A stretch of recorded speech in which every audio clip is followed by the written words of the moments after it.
Good afternoon, everybody. Welcome to week 4, CA 102 Culinary Arts and Foundation with this live color broadcast this week.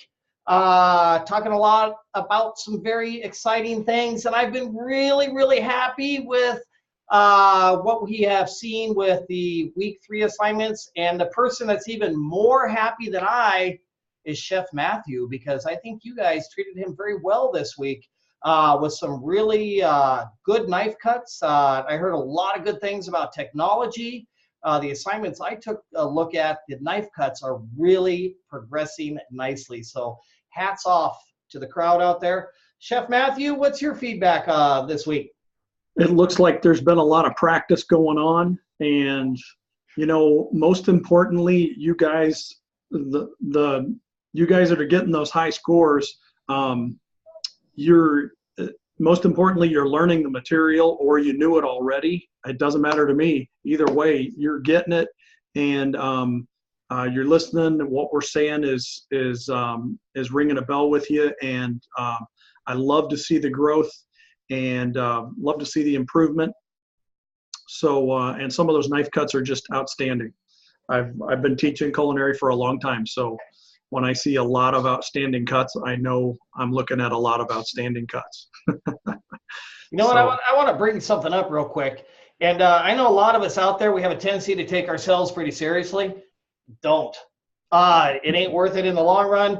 You just give yourself time on these knife cuts. If you don't think they're coming out perfect yet, just keep practicing. You're going to get there. Just give yourself time. Practice. Go ahead, Chef Matt. So let's see, what else about knife cuts? And you know what, this week in particular, well, week 3 was kind of a tough week because you had more cuts to do, and you had a couple new ones thrown at you. So I just think it was really good.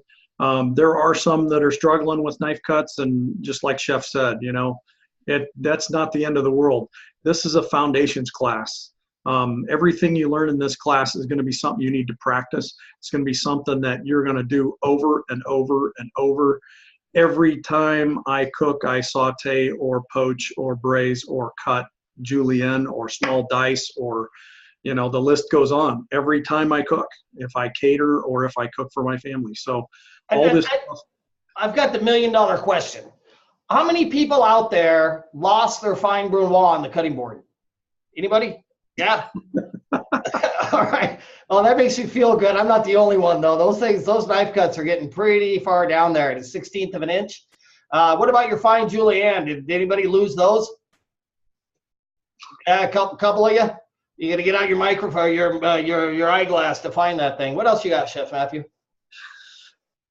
Let's see. Well, let's see. This week 3, I started taking points off for uniform issues.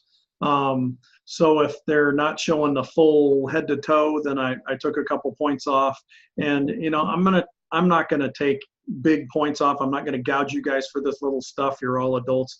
I just want you to know that these are things that I want you to develop a good habit of doing. I want, when you cook, your habit is to put on a hat and wear shoes. This is big business. And I think we've talked about this before, but if you watch yourself throughout the course of the day or watch somebody else, they're going to do this and they do this, and they scratch and they do all these other things. The human head is the ideal breeding ground for bacteria. It's 98.6 degrees. It's got some moisture in there, and you've got a little something on your fingers, and you start scratching up here. Guess what? That stuff's going to go to town up there in your hair, and then your hair falls into the food. You're going to start a foodborne illness outbreak is what the potential is. And so it's something we have to take very seriously. Not only that, but once you get into industry, for those of you that are not, you need to have that very professional appearance. Professionalism is a key thing in this industry. We want the people showing up that are dressed properly. Chef coat, 5 buttons, right? You paid for them all, use them. So we want to make sure that thing is all buttoned up and you're looking sharp. So it means a lot more than just food safety, but it's also your image. It's who you represent yourself. Go ahead, Chef Matthew. That's great, Chef. And I'm just jumping on just what you were saying there. There are places you're going to go. You're going to walk in the door. You'll be the only one in a chef coat. You'll be the only one who is professionally dressed, and that's going to set you apart. In other places you're going to go in, you're not going to be the only one, and you're still going to have to impress. So you've got to have those habits and turn them into skills. So yeah. So hats are kind of an issue, huh? Yeah. Yeah. You got to make it happen out there, everybody. Hats are critical. How we doing with how we doing with this thing? The holding up the fingers and the signs. That's even better. The signs were great. Oh, Holding up the hands were much better. And I think really only probably maybe 2 handfuls didn't give me some fine brunoise or tell me what it was. And some of them had the wrong ones in the wrong place, but I was able to figure it out. So think look at that Ruben down there. Look at Ruben. You see Ruben? He's holding up his sign. You already submitted, didn't you, Ruben? Yeah. That's awesome. Good job. Go ahead, Chef Matthew. So anyway, yeah. So I mean, that was a great improvement, Chef. There we go. Look at Sandra. This is amazing. It's like Christmas. Yeah. Yeah. Good. Good job, everybody. That's fantastic. That's a sign of professionalism too. Just producing what you're expected to produce. This whole thing with professionalism. Once you get into the kitchen, once you start cooking, you're going to get hired to do a very specific job. Whether it be something silly like holding up 2 fingers to signify week 2 or putting on your hat. These are what the employers look for. This is what's going to help you succeed as a chef in the industry. We have certain objectives and certain policies and principles that we have to follow as professionals. And so now's the time to develop those habits. You can't overly prepare for that.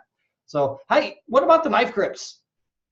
Knife grips look good. And let's see, the claw grip looks good. I'm getting almost everybody on those. Let's see, I think probably the last thing I need to get picky about is the sanitation test strips. Can I say that really fast? Sanitation test strips. There we go. Woo, that's tough. Yeah, I see people trying it. That's not that easy, right? So what we're doing with that is you are testing the sanitation water to see if it's usable. So when you dip the strip in there and you put it next to the container to show where the color comes out, then it's going to tell you if it's too strong or too mild, or if it's right where we want it. So make sure that it's right where we want it. Don't even send me a picture if the test strip comes out all the way black. That sanitation water is toxic, and I sure hope you're not using it. If you're on the job somewhere and you make your sanitation water, you're on the new job and the chef's standing there, and then the Board of Health walks by and tests that water and they say, this is toxic. Who made this sanitation bucket? You're standing there going, oh yeah, that's right. I went to culinary school and we talked about sanitation buckets. Oh man. So don't use toxic water, and don't use water that doesn't have enough sanitation chemical in it. Just show me a picture with this test strip in that zone of 50 to 100 parts per million. Chef Matthew, you are right on the money with what you're saying. And it seems like it's a nitpicky thing. It doesn't seem like that big of a deal. In industry, the local authorities, your county, will generally monitor the quality and the sanitation of your food service establishment. They show up at least biannually into your facility, and they walk around with test strips and they test. And you know what? You don't get snagged on something silly. So half gallon of water, half teaspoon of bleach, it's going to get you right to where you want to be. It's a simple thing to get points on, and it's industry standard. So there's not much you can do about it other than that. So anything else, Chef Matthew? I don't have anything about that. Let's see, I only saw 1 set of toes in the week 3 submission. So good job keeping your shoes on, folks. Were they at least trimmed? Oh, I didn't zoom in. Yeah. They were painted though. That's good. That's good. Yeah. That's good. Yeah. All right, everybody. Got to wear shoes in the kitchen. Critical thing. Hats off to everybody out there. You guys rocked the house on week 3. It makes me awfully proud of you guys. And it's wonderful for Chef Matthew and I to see this progression that's taking place with the knife skills. It's a skill that you're going to have to continue to practice, practice, practice. The mindset of a chef is critical, the way you handle your attitude. I mentioned a few moments ago, some people weren't too happy with their knife cuts yet. The mindset of a chef is to put one foot in front of the other and to get better every day, a little bit better, a little bit better. And I'll tell you a secret about life. It's never going to happen as quickly as you want it to, but you got to keep trying every day. It's a critical thing.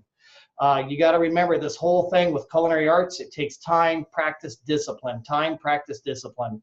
So keep moving forward, everybody. You guys rock the house during week 3, and I'm getting pretty pumped about week 4. How many people want to do potatoes again out there? You sure about that, Dan and Adam? No. Yeah, you guys look at no. I think everybody's probably getting a little burned out on potatoes, aren't you? Courtney's not looking too happy. Now, what about you, Ruben? You want to do potatoes? No? April? No? All right, guys, we got good news because we got some new stuff coming up this week that's going to be kind of exciting. Before we move on to that, there's a couple of other things we want to talk about. Time management. It seems like time is slipping away on a couple of you out there. We really got to stay ahead of the curve on our assignments. I know a lot of you guys are working. We all have life, and we have to kind of make this a priority. This is our future.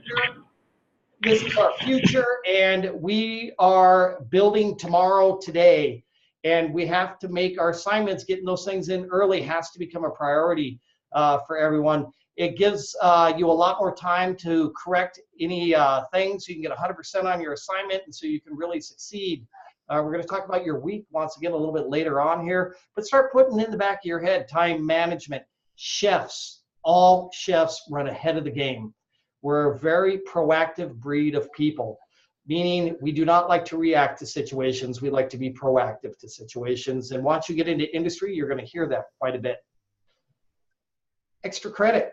We talked about this last week. We're trying to keep track of the actual expenditures, the money that you spend on the actual product for your assignments throughout this course. We're going to ask for that at the end, week 12. We will solicitate that information from you. How many of you out there have a celebrity chef that you like? How many out there? Yeah? I saw that in the class cafe. That's pretty cool. I was pretty impressed that you guys brought that up.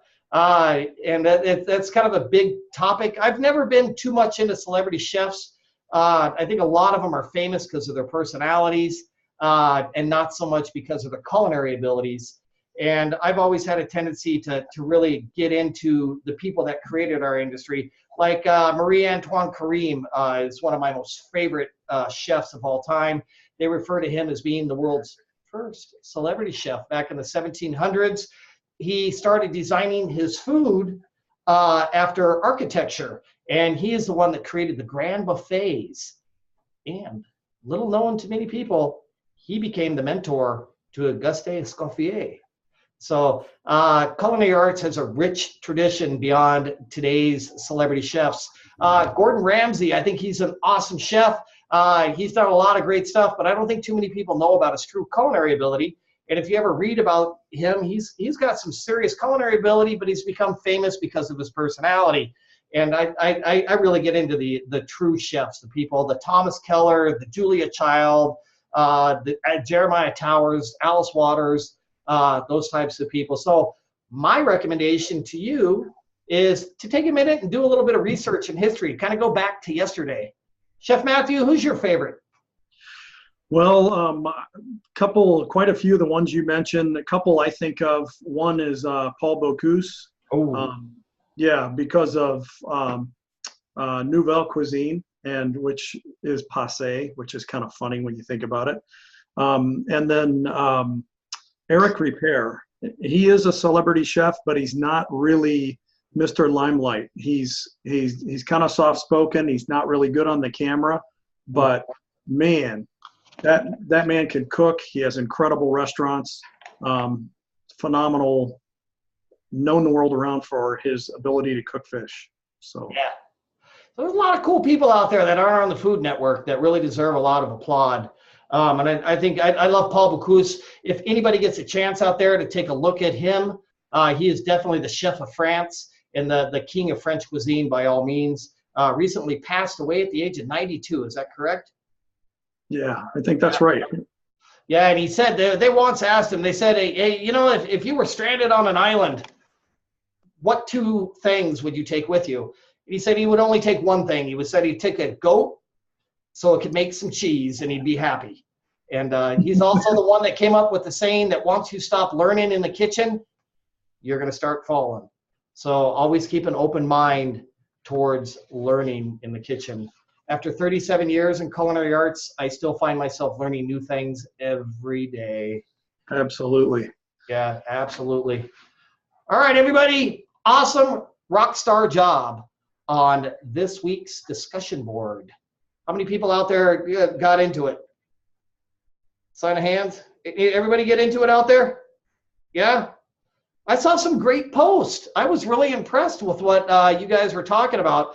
Not only the initial post, but some of the responses out there I thought were just fantastic. And I noticed a lot of you guys were talking about common sense mistakes. Yeah? Did everybody find that? Yeah? And I saw a lot of stuff out there that makes me not want to eat out anymore. Yeah? Did you guys see that? I'm thinking about disassociating myself. Yeah. I'm going to become a truck driver. You know, you don't get those kind of stories. You know, this is you know, we all have a lot of stories in our closets about sanitation. I was working at Sheraton, which is a very large hotel up in the Phoenix area. And I was just a cook back at the time, but the line was getting hammered. They had tickets hanging. They had a busload of people in the dining room. And so the chef was up there cooking and he was stressing out. He lost it. And he put a piece of fish down onto the grill, and he was going so fast, he accidentally flipped that piece of fish to the backside of the grill, and it fell to the floor. Once it fell to the floor, he looked around to make sure nobody was watching him. He went and he grabbed the nearest broom, went behind the grill, and he swept it back, picked it up, brushed it off with his hands, put it back on the grill, put it on the plate, and served it to the customer. So, I mean, these things that happen in kitchens are just mind-boggling. And so I think all of you out there now are getting to the point where you can start understanding how dangerous some of these activities are. And I was really impressed with what you guys wrote. How much money do you guys think was lost? You guys think it was billions? Some of the mistakes that you guys brought up, I was thinking to myself as I was reading them, I'm thinking, oh my gosh, man, this place is losing money left and right. You know, just based on the image, the way it destroys the image of the business, the lack of customers that are coming, the employee morale. So I thought that was some great stuff. Very, very good information. Chef Matthew, how serious is this sanitation issue in industry? It's really serious, and I've told students for years, I mean, keep in mind, what's the number of cases that, like foodborne illness cases, what number is considered an outbreak? Anybody know that? It's three. So 3 people get sick from something, it's considered an outbreak. So you hear it on the news, there's an outbreak of E. coli. It sounds 20 times worse than it is. It's bad, of course, but it sounds 20 times worse than it is when they say outbreak. And people think, oh, thousands of people must have it if it's an outbreak. But no, it's only 3. So they're all over it. And, you know, you look at some of these foodborne illnesses and they can kill people. They can injure people for life. They can ruin your business. Your name is attached to the restaurants you work in. If you own a restaurant and you have a major foodborne illness, you may want to just move to another city if you think you're going to get back in the business. So it can ruin your career. This is part of our job. We serve nutritional, safe food to people. That's it. That's part of our job. So That is a responsibility of ours. It is just as important as presentation, just as important as notoriety, just as important as reputation. It's everything. We serve safe food, period. Well said. Well said. Take the issue serious. It's going to affect you. We're moving on to our next topic. Exciting, huh? We get to talk about something else. We're going to take a look at my screen now. We're going to share some new information this week. Can everybody see my screen out there? You all Chef, good? We see the class yeah, page? Looks good, Chef. Looks Did good? you like my sanitation soapbox there? I was impressed. I'm touched. I really am. Yeah, somebody get me a tissue. Yeah, that was good. Hey, so this week we've got some new links on our class page that are very important to take a look at before we get into our weekly assignment. I'm going to be making reference to these links, so I want you to know where they are. This is week 4, right? Right here. Research, you have a knowledge check due. We want to get that. We want to see your first attempt at this knowledge check by Thursday. Please by Thursday, do your first attempt. Remember, with the knowledge checks, you can take it as many times as you like. Open book. I had someone ask me last week, where do you get the information for the knowledge check? Oddly enough, it's right above it where it says research materials. Read those research materials, do your knowledge check. Boom, get those 10 points. It's worth it. Live session archive. If you're not here tonight, you obviously know it, but tomorrow you can watch it. And then our assignment, we're going to get into the rubric here in just a few moments. And then down here, we have some new links that we're going to be referring to here in just a few moments.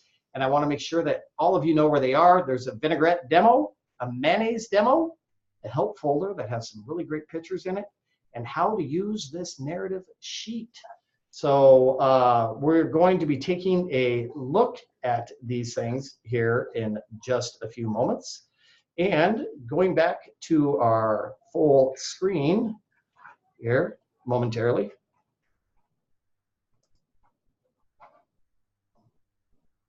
Technical difficulty. Okay, so we're good. This week, anybody take a look at this week's assignment? Yeah?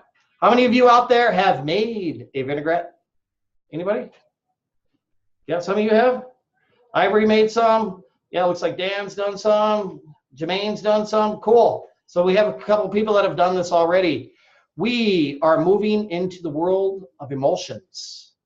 An emulsion is defined as a temporary suspension between two non-binding ingredients, such as oil and water, right? They don't go together, they separate, boom. We are going to learn how to make them one big happy family, an emulsion, right? Temporary suspension of two non-binding ingredients that we are going to create to make a salad dressing, a vinaigrette, and then we're also going to make a mayonnaise. Before we go too much further, the oil that you're going to use, make sure that you're using a neutral oil. Don't go out and spend your money on extra virgin olive oil. It can be expensive for this exercise. And we're not looking for that flavor profile. We are looking just to create the emulsion, so you can use a regular salad oil. And oftentimes in industry, they're going to ask you to add fat. When we ask you to add fat in industry, we are referring to an oil, right? So the word fat has a lot of different meanings to it. So if the chef is telling you to make a vinaigrette and he's telling you to use EVOO for your fat, extra virgin olive oil, he's talking about the oil. He's not asking you to go skin a pig and defat it. He's asking you for the fat, right? He's asking you for the oil. So that is extremely important to understand. So a neutral oil for this week's assignment, which is extremely important. And before anybody asks, because there's a lot of very intelligent people in this class, and I know this question's coming.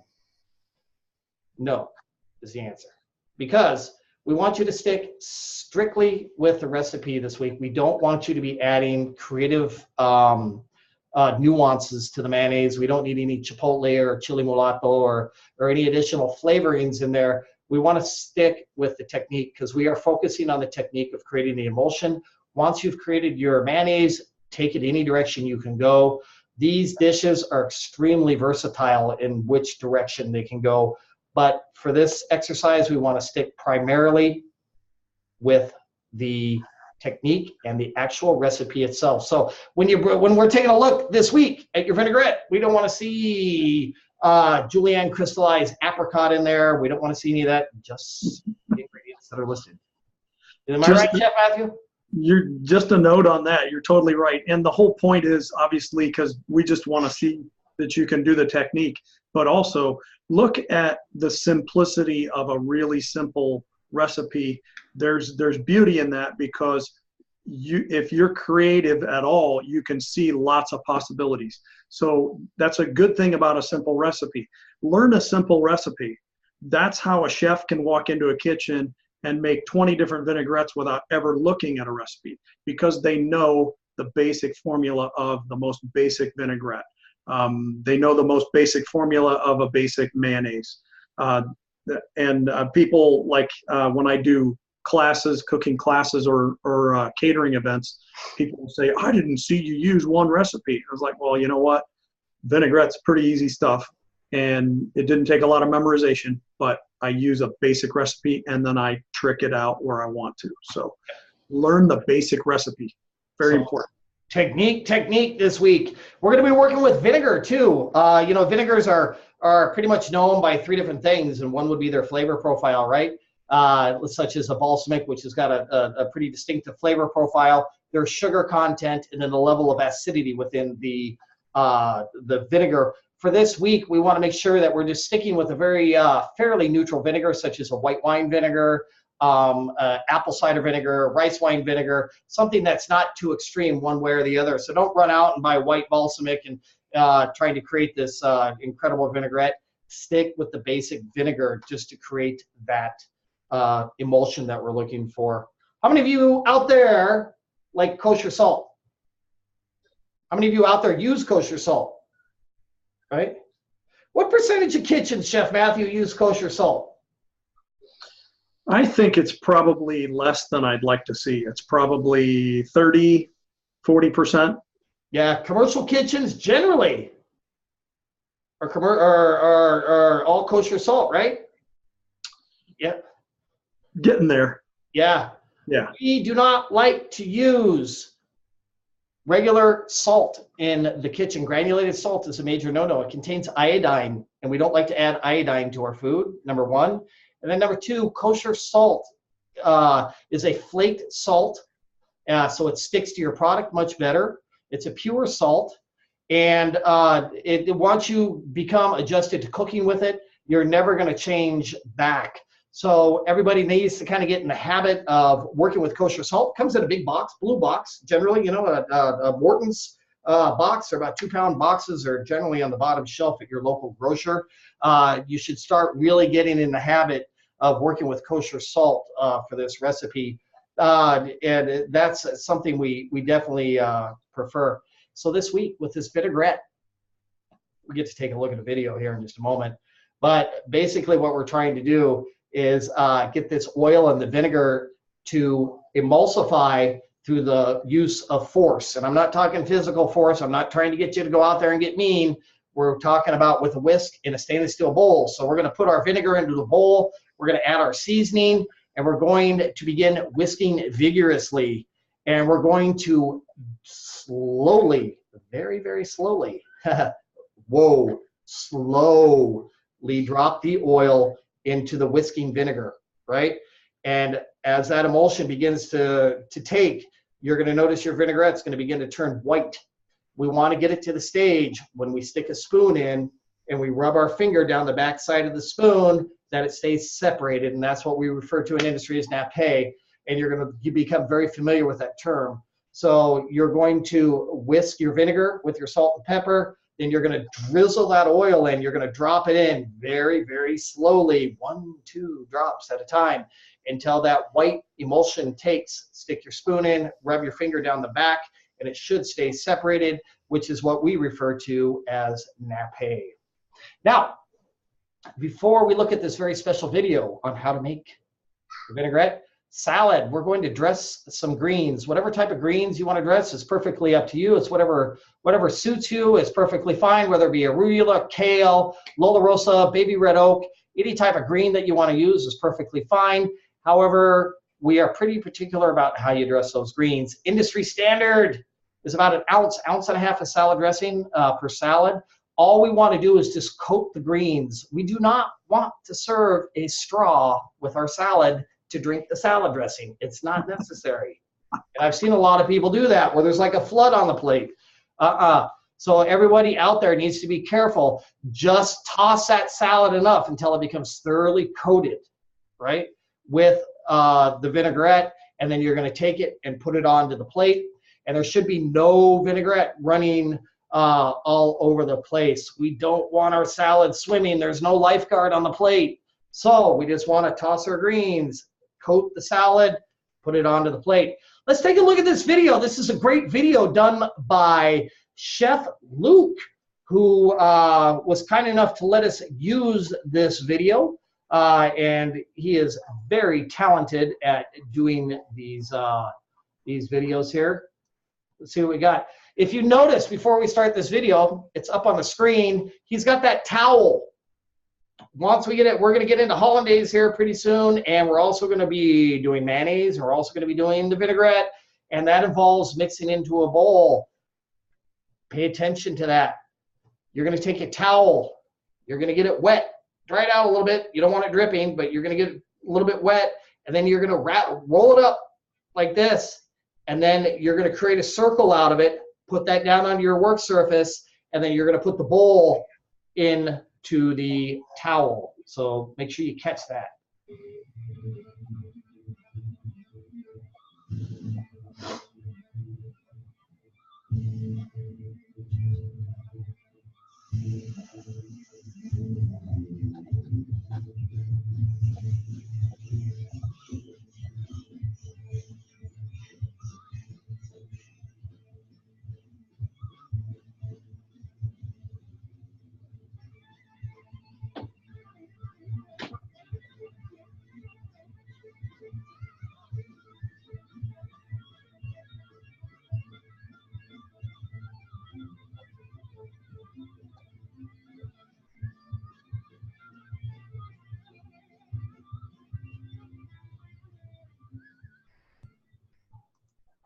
Great job, Chef Luke, on that that video there. That was impressive. If you notice, I know I'm probably over-exaggerating or I'm over-amplifying the importance of slowly adding the oil.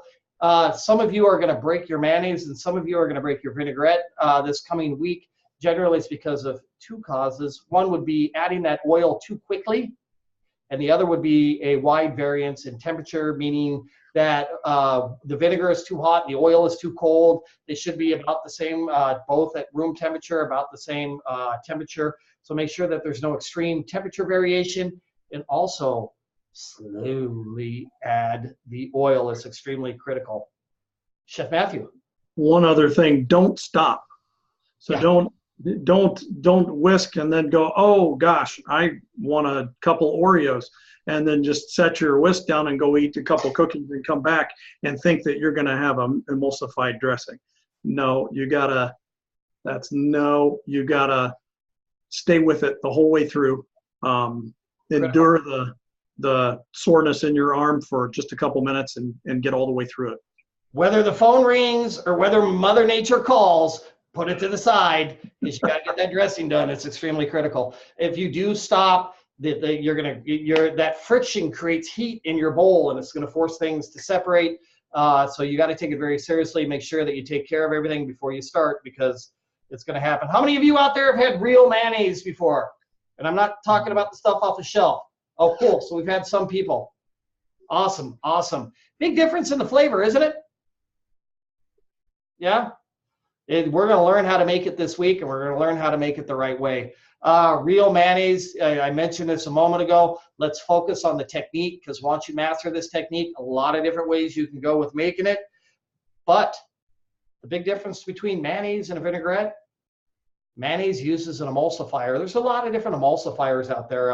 Mustard is an emulsifier. Apricot preserves are an emulsifier. Xanthan gum is an emulsifier. For this recipe, we are using egg yolks as the emulsifier. So the emulsifier is going to bring those two together and make them one happy family. So we need to make sure that we pay close attention to that. Like Chef Matthew mentioned a moment ago, before you start your mayonnaise recipe, make sure you gather all of your mise en place, right? Everything has to be in its place. You can't start the mayonnaise and then say, oh man, I forgot my whisk, right? You gotta go through your list. You gotta take your time. You gotta make sure you've got everything there and everything's ready to go. It's extremely important. Also, with this recipe and with the vinaigrette recipe, no emulsion mixers, no blenders, right? No KitchenAids, right? We got to do this by hand. We have to learn. The reason we're doing it by hand is there is a sense of feel, there's a sense of touch, and there is a sense of feeling that emulsion emulsify as you're working it. You need to learn what is going on throughout this whole process. So please, no mixers, none of that. So with the mayonnaise, you know, we're going to put our egg yolks, our lemon juice, and our water into the bowl, and we're going to whisk that gently. We're going to have our towel down on the cutting board, and then we're going to begin to slowly, slowly, drop by drop by drop, vigorously whisk that oil into the egg yolks. 90% of the people that break it on their first go around, it's because they add the oil too quickly. Don't get yourself in a rush. Take your time. We're going to take a look at another awesome video that's done by Chef Luke for this, for the mayonnaise. And can you see it? Are we good? Yes. Yeah. Let's take a look at this.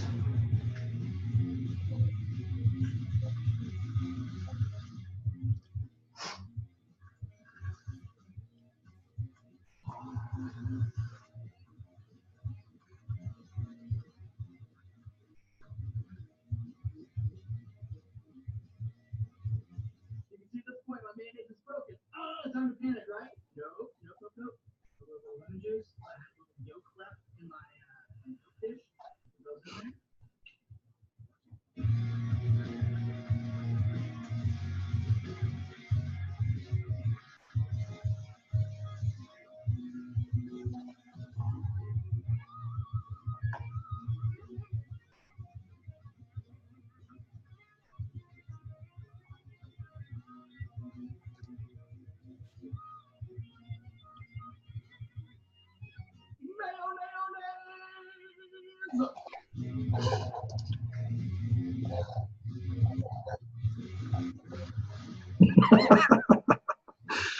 I think I've seen this video 100 times. I can't figure out how he whisks so quickly. I know. That's insane. I know. He gets pretty excited over the result too. I mean, I know. Good. That was a great example done by Chef Luke, and you know, he did begin to break it. So he did fix it by adding some egg yolk. And when I say break it, there's a couple of things that are going to happen during the emulsion process. Number one is you begin to whisk that oil into your bowl slowly. You're going to notice that it's going to thicken. And then you're also going to notice that it's going to turn a lighter color because you're incorporating air into those egg yolks, which gives that mayonnaise that nice light color. So if you notice that's not happening and things are remaining liquidy and you're getting some drops of oil on the top, you're beginning to break your mayonnaise. At that point, there's a couple of different things you can do.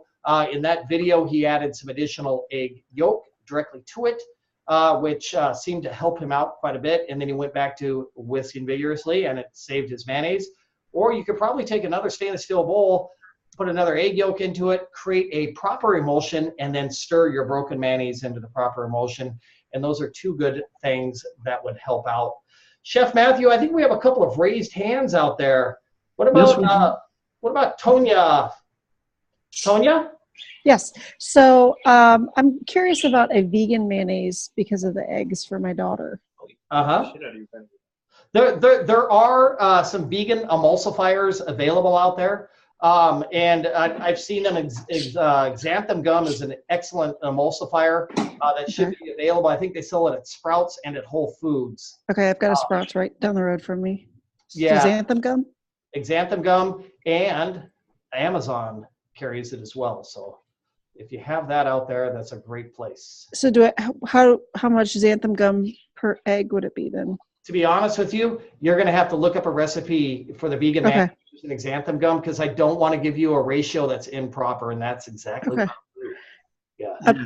If I can't get it to work out, then my mother-in-law is going to take my daughter, and I'll just have to sanitize my house afterwards. I would recommend, even if possible, to set up a little something to the side. Just it's a really common technique in industry. It's something you are going to do, and I really urge you to learn to make this emulsion. We don't want to get your daughter sick. Trust me. Yeah. No. But if at all possible that you could learn this, it's pretty critical. I can even do it outside on my back patio. Yeah. I highly recommend it. Yeah, Okay, you will most likely have to do it with eggs in the industry. But I would say it's really good going in there having an idea how to do it with xanthan gum. Yeah, I'm going to try both, because that way we can. Yeah, might be a good substitute. That's excellent. All right. Thanks, Tonya, for the question. Who do we have next? Abigail. Hi. I saw in the video that Luke is using a bottle, squeeze bottle. Would I need to pick one up at the store, or? Great question, Abigail. Number one, going back to the vinaigrette, it's very common in industry. We keep our vinaigrette for service in a squeeze bottle. It will separate after it sits for a few moments, and we'll pick that bottle up. We'll shake it before we dress our salad. It's also very, very common in industry that we keep our oils and our other liquids in squeeze bottles as well. Walmart sells them. I think they're 2 for $1. Inexpensive, great way. Just get in the habit of labeling that bottle now, because once you get into industry, you're going to have to take a little masking tape or a little day dot label and wrap it around that bottle and label it. So it's a good habit to get into now. Does that help? Yeah, that helps. All right. How about Danny? Hey, so my question is, obviously the chef added lemon juice and another yolk to the recipe. If we add to the original recipe, do we have to make note of it? You should make note of that on our upcoming topic here, which I'm going to get to, because that's a fantastic question. And we're going to give you guys the opportunity to share those issues that happen during your production process here in just a moment. So great question, Danny. Thank you for bringing that up, because that's a great segue into our next topic. Yeah, thank you. All right, everybody, so that wraps up our mayonnaise. Once your mayonnaise gets complete, it should be a thick, spreadable substance. Should be nearly white. And Chef Matthew, what was your comment? I just want to say, I know often when you make mayonnaise, the tendency is to want to put all the oil in one shot. Gradually add it in. You're like, oh my gosh, this is getting so thick. I could stand up in it. So you, at certain point, you have to judge who has had mayonnaise, who has ever stuck a spoon or a knife into a jar of mayonnaise at home.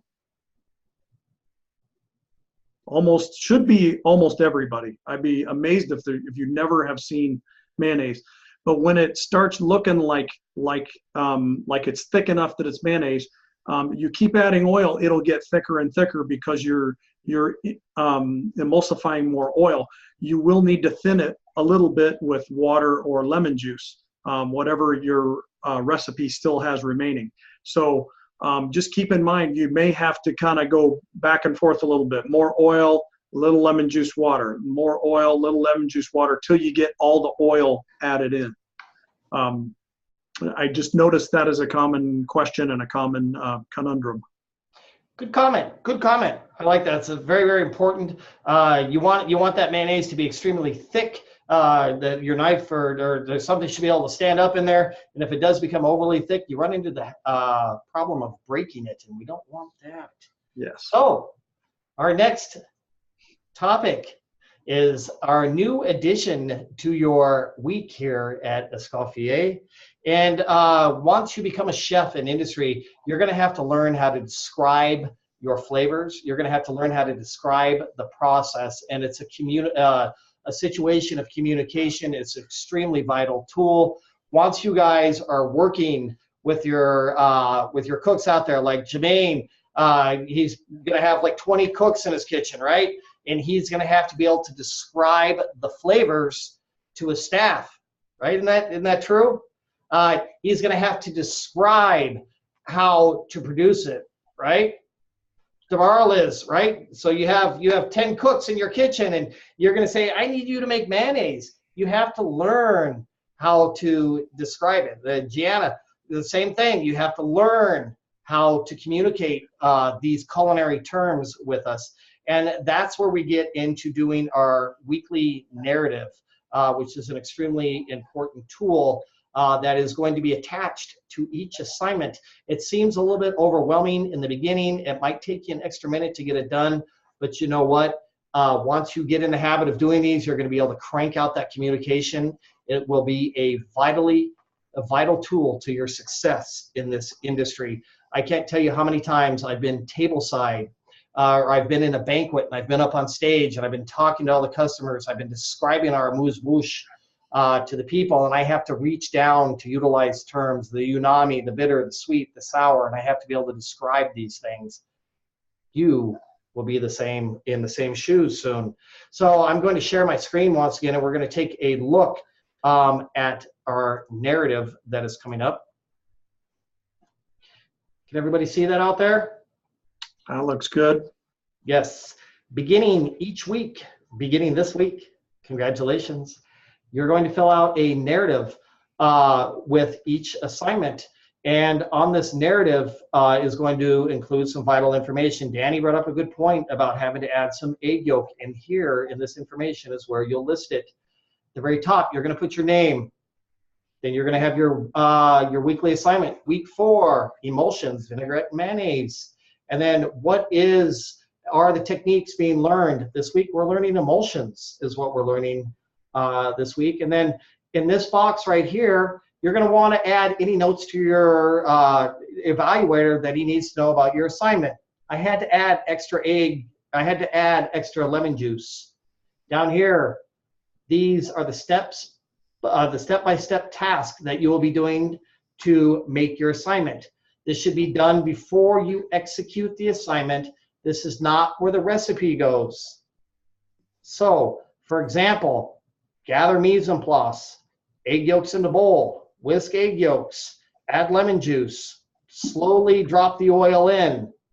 All that information will go into this box right here.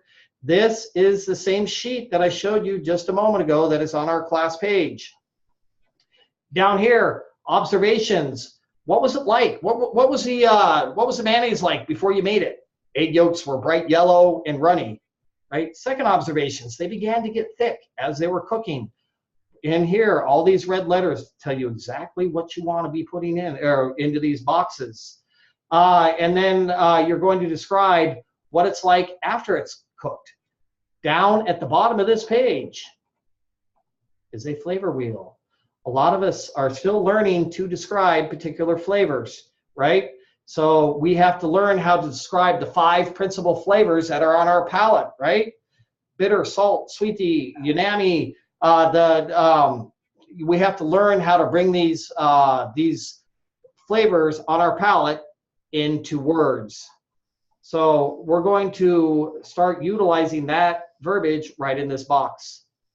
Describe the product as if you're selling it to a customer, right? You don't want to go out there and say, hey, we got mayo. You know, you want to go out there and you want to stand by your table and you're gonna want to describe this fresh homemade mayonnaise with farm fresh eggs, fresh squeezed lemon juice, and a light touch of Dijon mustard adds a real zing to your sandwich. You want to bait your customers. You want to get your staff excited about what you're making. So you have to learn how to describe this information. So like Abigail, you know, you've prepared this lovely dish. You're going to have to learn how to communicate to your staff what you want them to communicate to your customer. So if you can effectively communicate this, these farm fresh eggs brought together with this vegetable oil that we bought from such and such farmer's market, you know what, your staff is going to get excited, and then they're going to go out to the table and they're going to get their customers excited, and then everybody's going to have a great meal. What adjustments do you need to make? Describe this product as if you're selling it to a customer. What do you think you were supposed to understand or work on this week? And then in relation to the assignment, what were you happy about this week? What was good? What was positive about your experience? And then what sort of issues did you run into? Did you break your mayonnaise? Did you have problems with your vinaigrette? Great place to talk about it. Given the opportunity to do this assignment again, what would you do differently? And then tell your evaluator what you liked about eating this particular product. And then when you serve it to your friends or family, what did they say about it? Because you want them, you want to get their feedback. Even if it's not the nicest feedback sometimes, we have to learn how to accept that as chefs, right? We take the good with the bad, and we take the critical comments and we turn them into positive experiences by working on our recipes and our techniques. Does everybody understand that? Good? Any questions? Yeah? What about Cuban? What you got? Cuban, can you hear me? Yeah. You hear me? Yes, I can. Go ahead. All right. My question is, where do you get those worksheets that you just pulled up? I'm going to show you that here in just a second. That's a great question. And Cuban, you've given me a great segue into our next topic. Yeah, thank you very much. Yeah, we are going to take a look at the actual narrative sheet, our actual assignment. So I'm going to share my screen with you once again. We're going to take a look at the narrative, and we're going to take a look at our assignment.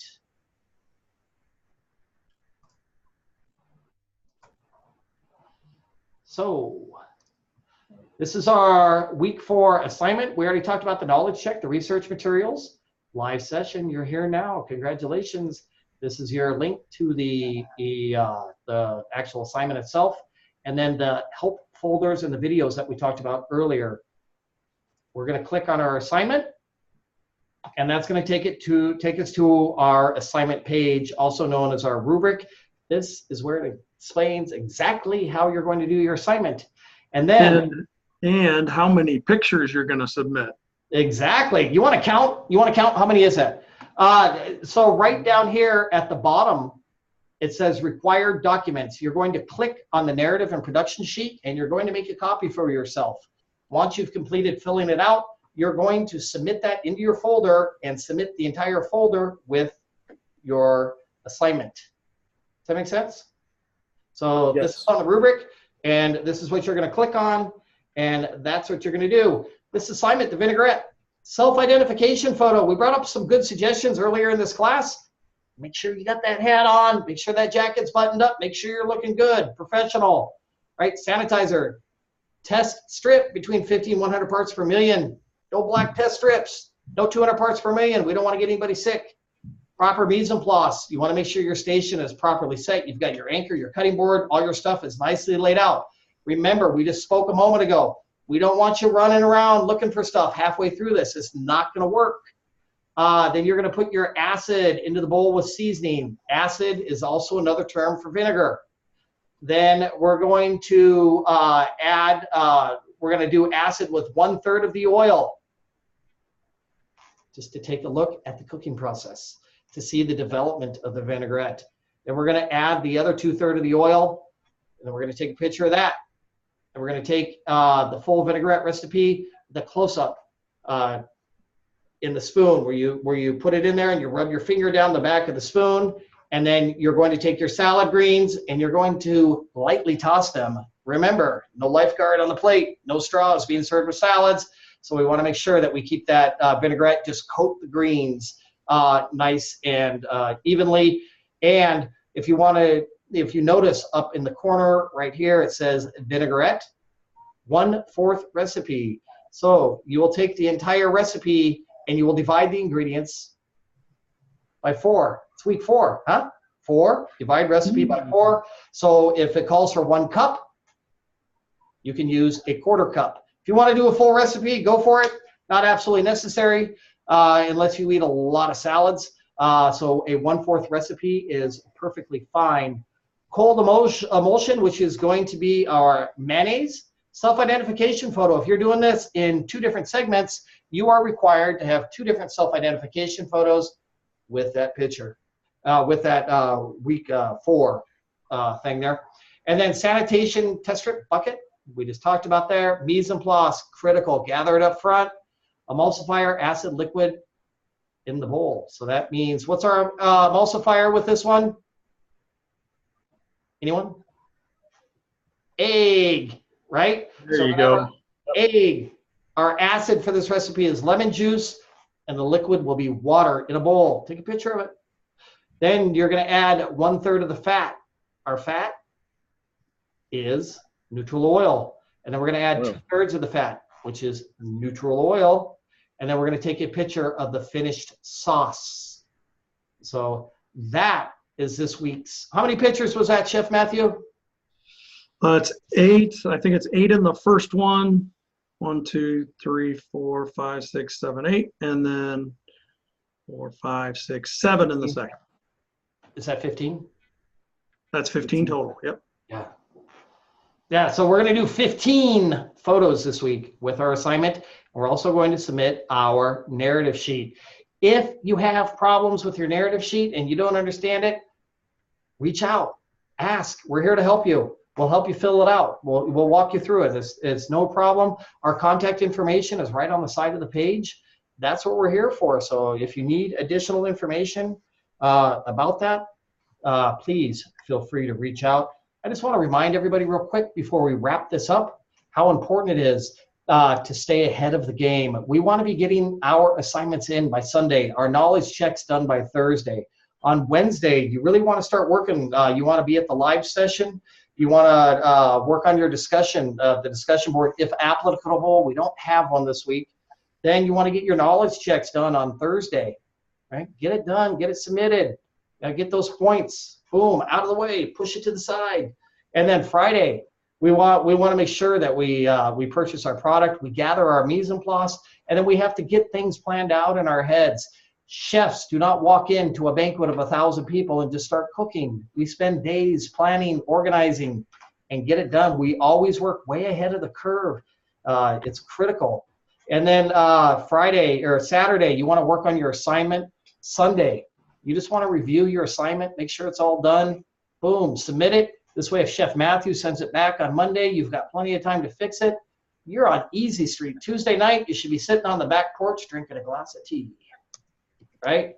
I know everybody's got a lot going on in life. I know everybody's busy. I got kids, I got stuff.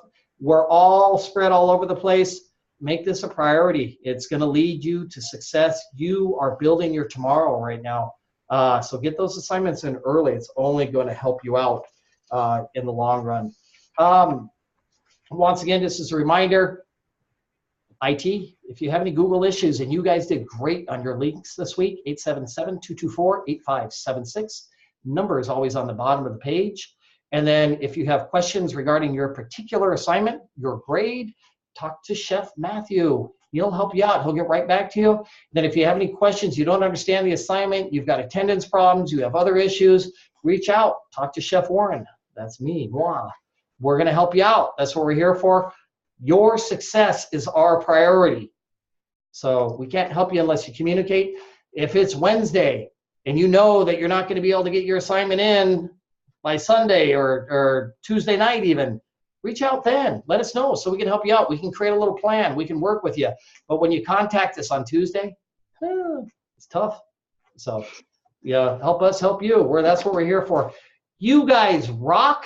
I'm really impressed with what you did with week 3. I can't wait to see with what you do on week 4.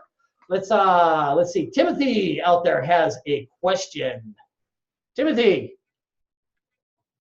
Yes, Chef. You'd answered most of it about the pictures in our week 4 assignment. You said we need 15, but I was wondering the sanitation bucket and the uniform. We don't need to take 2 different pictures of that if we do it at the same time, correct? If you do it at the same time, it's perfectly fine. And we just needed 2 separate mise en places for the 2 different ingredients. Correct. Absolutely. All right. Thank you. Yes. Thanks, Timothy. How about Sandra 6? Hey, Sandra. Hey, Chef. I was just curious. Do we have to have the stainless steel bowl to make it in? Does it make it better to mix it do the emulsion in it? That is a rock star question that has come up before. No, you do not have to have a stainless steel bowl. You can use a glass bowl. You can use a ceramic bowl, porcelain bowl, dog bowl, preferably not, but you can really use kind of any kind of bowl that you want. We pay particular close attention to bowls when it comes to working with egg whites, copper bowls, and the conduency of heat. However, for this exercise, you can use a glass bowl. Don't run out and buy a stainless steel bowl if you don't have one yet. But down the road, if you're able to, I recommend getting stainless steel bowls. It's kind of the workhorse in the kitchen. So, great question, Sandra. Yeah, I have all of them. I just didn't know which one was best to use. We prefer the stainless steel bowls.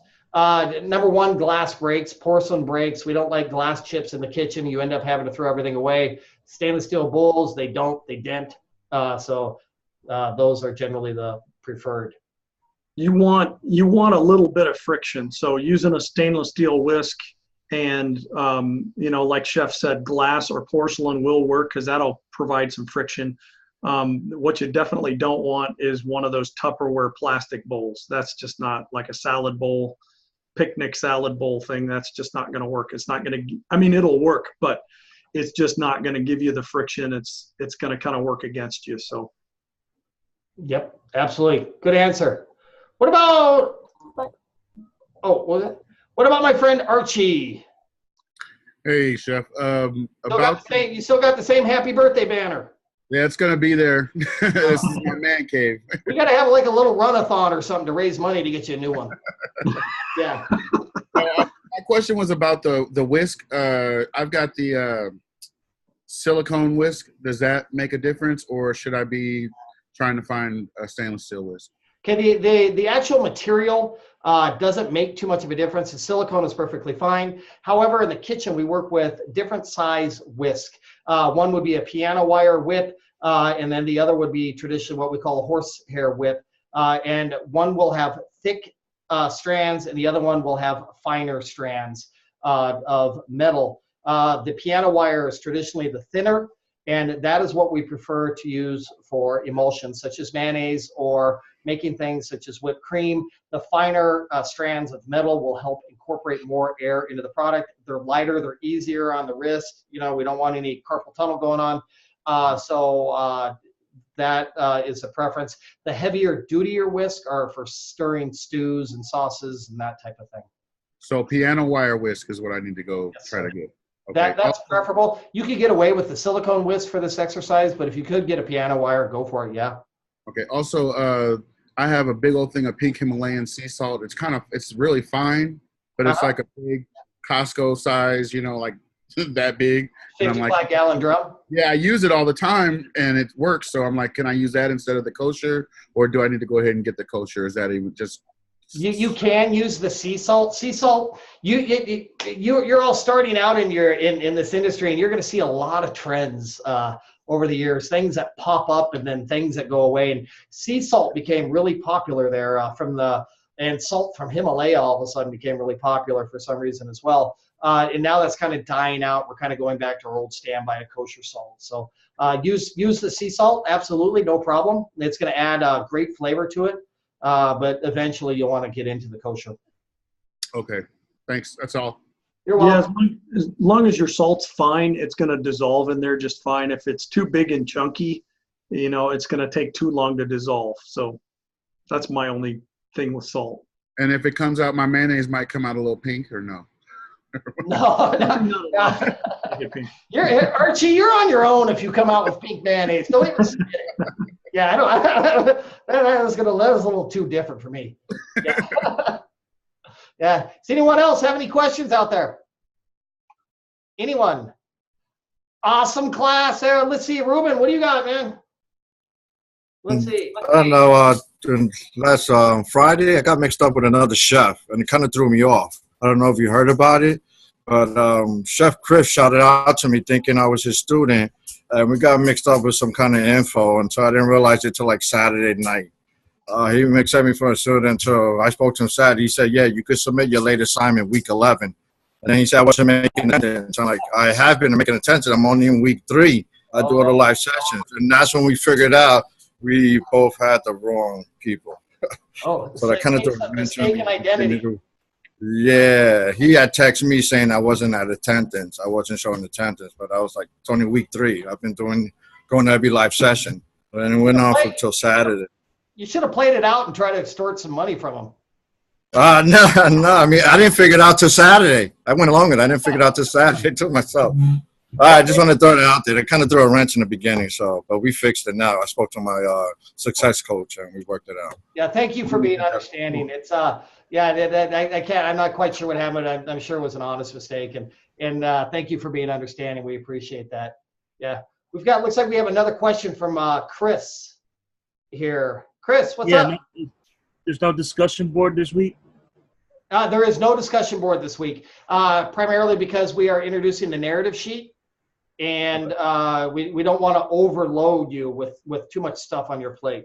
So, and I didn't mention this, and I probably should have, but review the rubric based on your assignment before you submit it. And we've mentioned this before. It's like serving a plate of food. You want to make sure all the elements are there before that food goes out to the customer. Your assignment should be the same way. Everything you do. Any other questions?